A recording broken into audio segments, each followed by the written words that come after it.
he doesn't do that, I will do the same. I will be harsh to him. I will play the game. I will talk to my family and say, he's not doing this, he's not doing that. Again, why are you putting this expectation on them?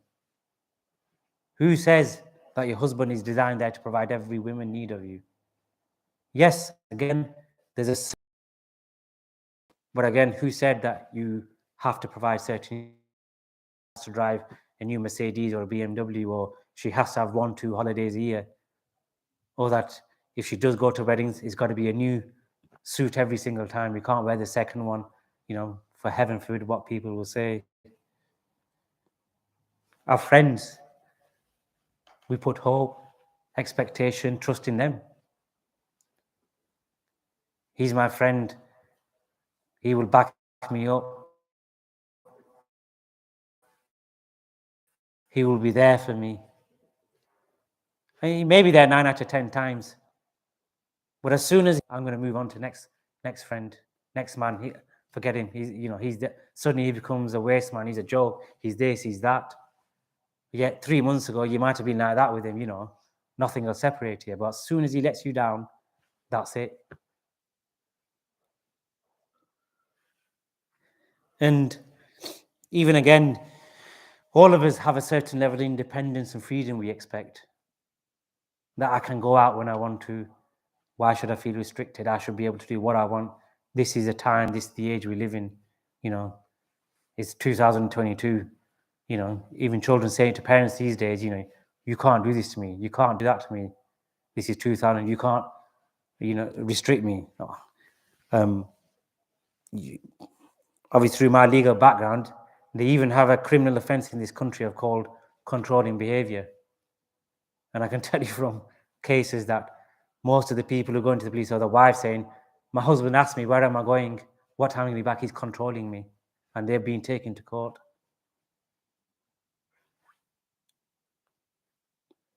A lot of youngsters these days are somebody only I know or heard of recently when he got banned from social media. Andrew Tate, I believe they call him Top G or something, that kind of thing I've heard, as he said. So when somebody was telling me, he tells us how to be a man, how to be the perfect man, this is how you should be, how you should act, etc., etc. And when I asked, I said, oh, he must be married then, isn't it? Oh, he's not married. I went, how old is he? About 35. I'm told he's not married. So I said, it's fine him saying, this is how a man should be, this is how the role should be, I don't know exactly what he says, how a man should be in terms of that. Does he say, the wife should be cooking for him or whatever it is? But the guy's not even got married yet. Does that not tell you something about him? Here he is preaching how to be the perfect man. He can't even find himself a wife, can he?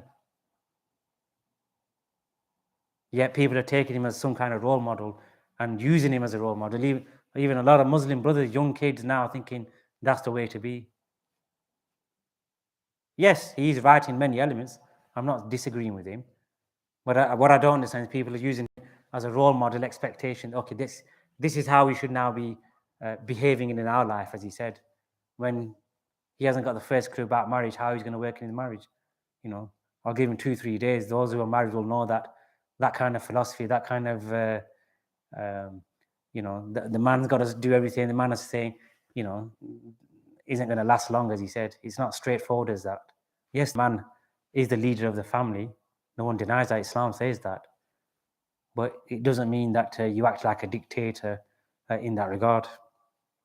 And really, all of us have to think that this expectation that we have in life of wealth, of this, having a good job, unfortunately, that's the way we've been brought up. That's the tarbiyah given from our parents, unfortunately, most of us, that really, son, daughter, study hard. You have to get a good job. How many parents have actually said, no, you must remain committed to Allah subhanahu wa ta'ala, get close to Allah subhanahu wa ta'ala, keep your salahs intact. That's the most important. Yet it just seems to be study. Yes, we should do, but it's a job, and the good career is the be all and end all. If you've got a good job, good career, pays well, everything else will sort itself out. Like somehow that we are going to die hungry in this country, that if we don't have a decent job, though, or if we just have a normal job as such, that there's going to be some kind of issue in that regard. And really then that goes on to, that's what culture teaches us. And that culture is not unique just to the Muslim or the Pakistani culture. Every culture is like that. That we should exceed and excel in the dunyavi, which we should. I'm not saying sit in a masjid all that time. We should exceed and excel, but where's that balance with the deen? And really, this is, again, coming back to that point, what society thinks. If you've got a good job, you wear a suit, you've got, a nice car, society thinks you've done well. And we try to conform to that norm, as he said, in that regard. We look down on somebody who maybe stacks shelves in a supermarket. That somehow look at this person, it demeans the person somehow. And really, all this is what we think we should be doing or what we need to do to somehow succeed in life. But this is not what Allah subhanahu wa ta'ala has said. Has Allah subhanahu wa ta'ala written this anywhere? You must have a good job. It must pay X amount a year. You must have a 5-bedroom house. You must have a car which is, 20 plate plus or something. Allah subhanahu wa ta'ala hasn't said that. So why are we then really accepting that as the norm?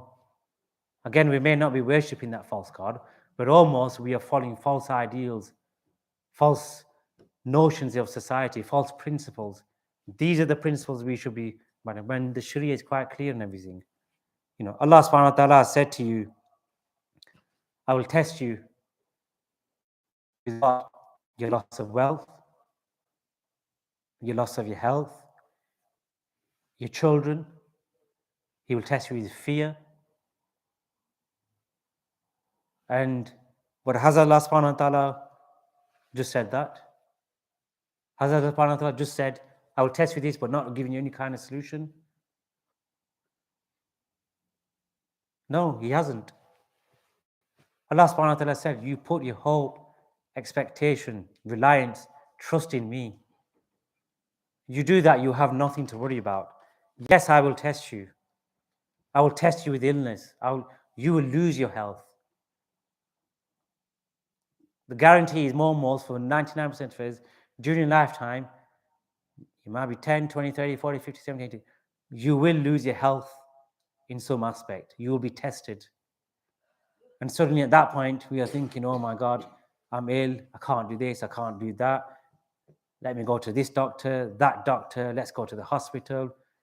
You can go to all the appointments in the world, but nothing will resolve it but Allah subhanahu wa ta'ala. And then we go into this peed salve, that peed salve.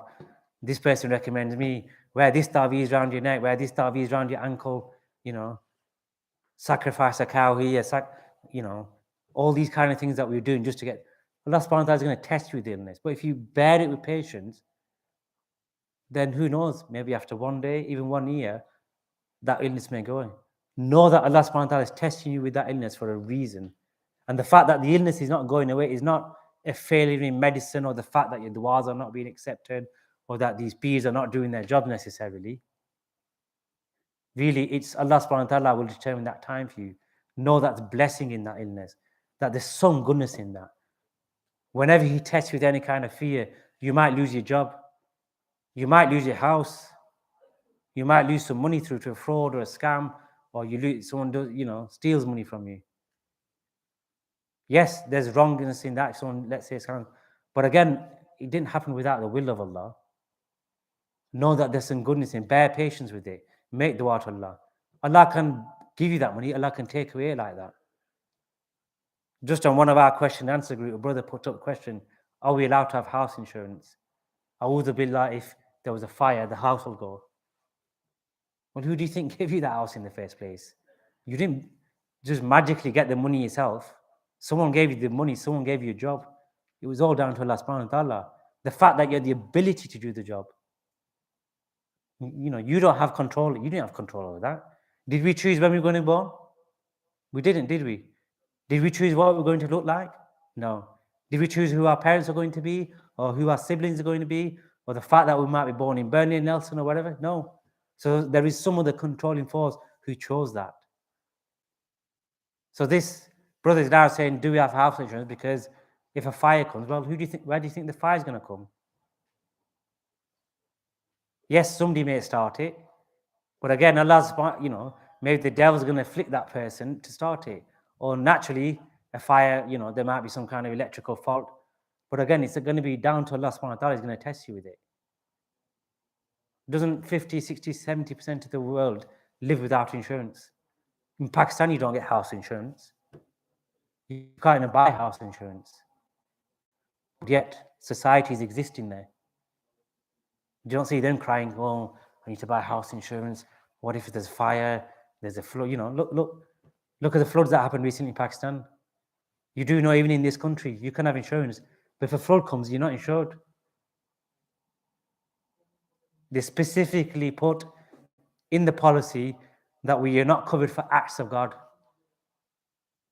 So we might call these people kuffar or then disbelievers, but they put in the insurance in the policy, we do not cover acts of God. Are they not accepting that there is a God then?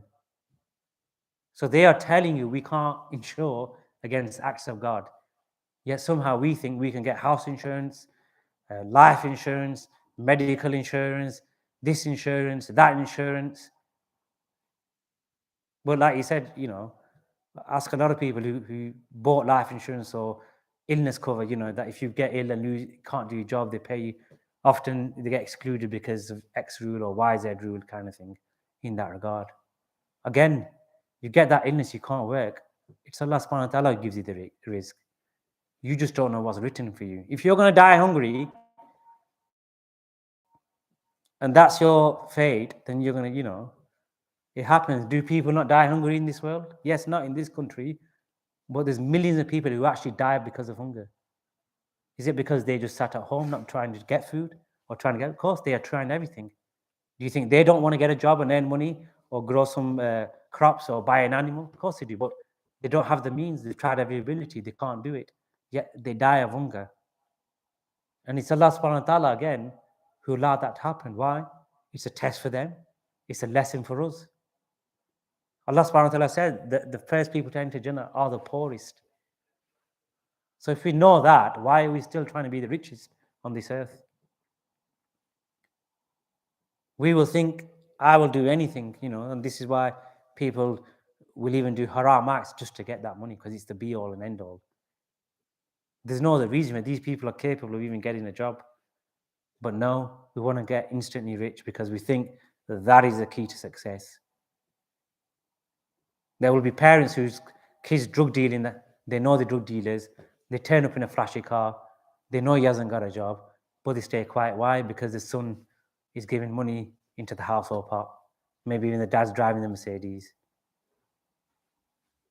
And this is all, again, this notion that we put in false hopes, expectation in something else but Allah subhanahu wa ta'ala.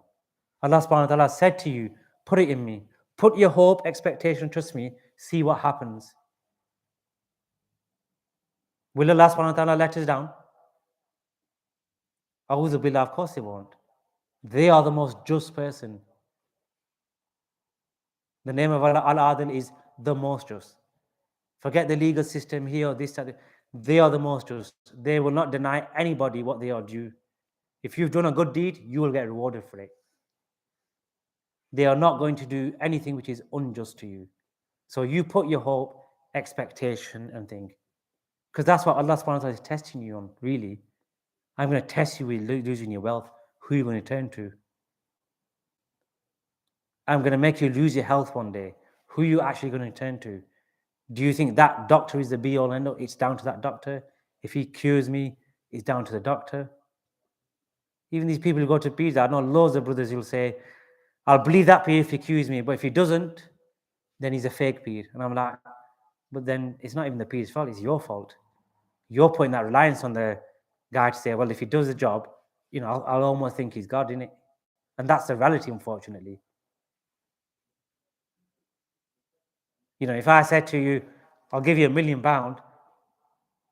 but you say I'm a God, I bet you bottom dollar how many people will put their hand up just because they want that £1 million. So really, this notion, we just have to run away from this in every aspect of our life. It's not, like I said, often we are told we try everyone. Only when there's no hope left, no other options left, then we get on the masalla, then we get up for tahajjud and think, okay, now Allah will turn to you because you know what? I've tried everything. And really, life will teach you that you can try, you'll fail unless you turn to Allah. So put everything, hope, expectation, trust, and reliance on Allah.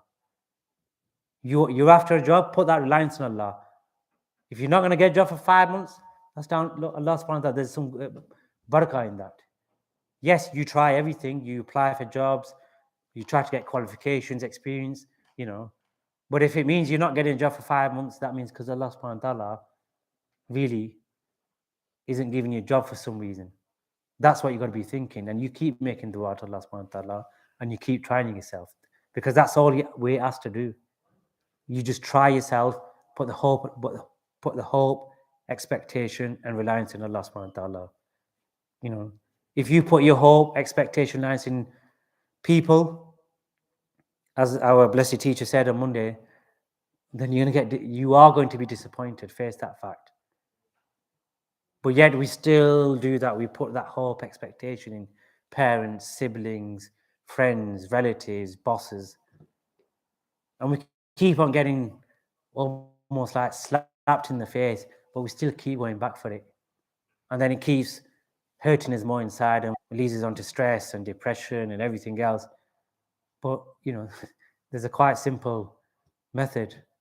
Allah said, just rely on me. Know that all this creation will let you down. Your own parents will let you down one time.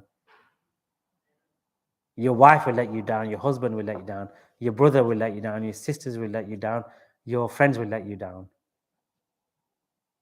But we are not learning really the lesson, but keep putting hope, expectation, reliance in others, as you said, in that regard. And we are not really following really those who are on the path.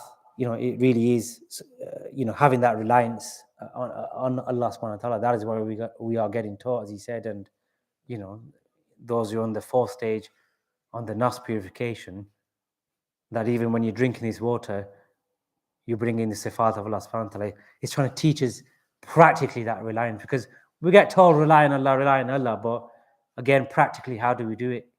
And it's that kind of bringing the sifat of Allah in every action that we do, be it you're playing football, drinking, eating, walking, sleeping, every single act, as he said in that regard. So, just in conclusion, as he said, really try to detach yourself from having hope and expectation in anything else but Allah subhanahu wa ta'ala, and put, the English say, put all your eggs in one basket.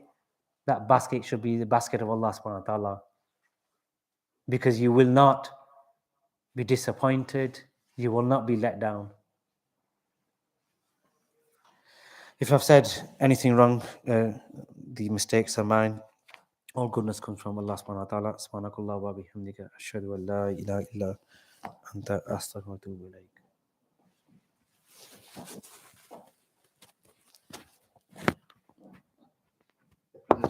When you stand up and have some blood rush to their legs, get ready for the Majalis of Zikr.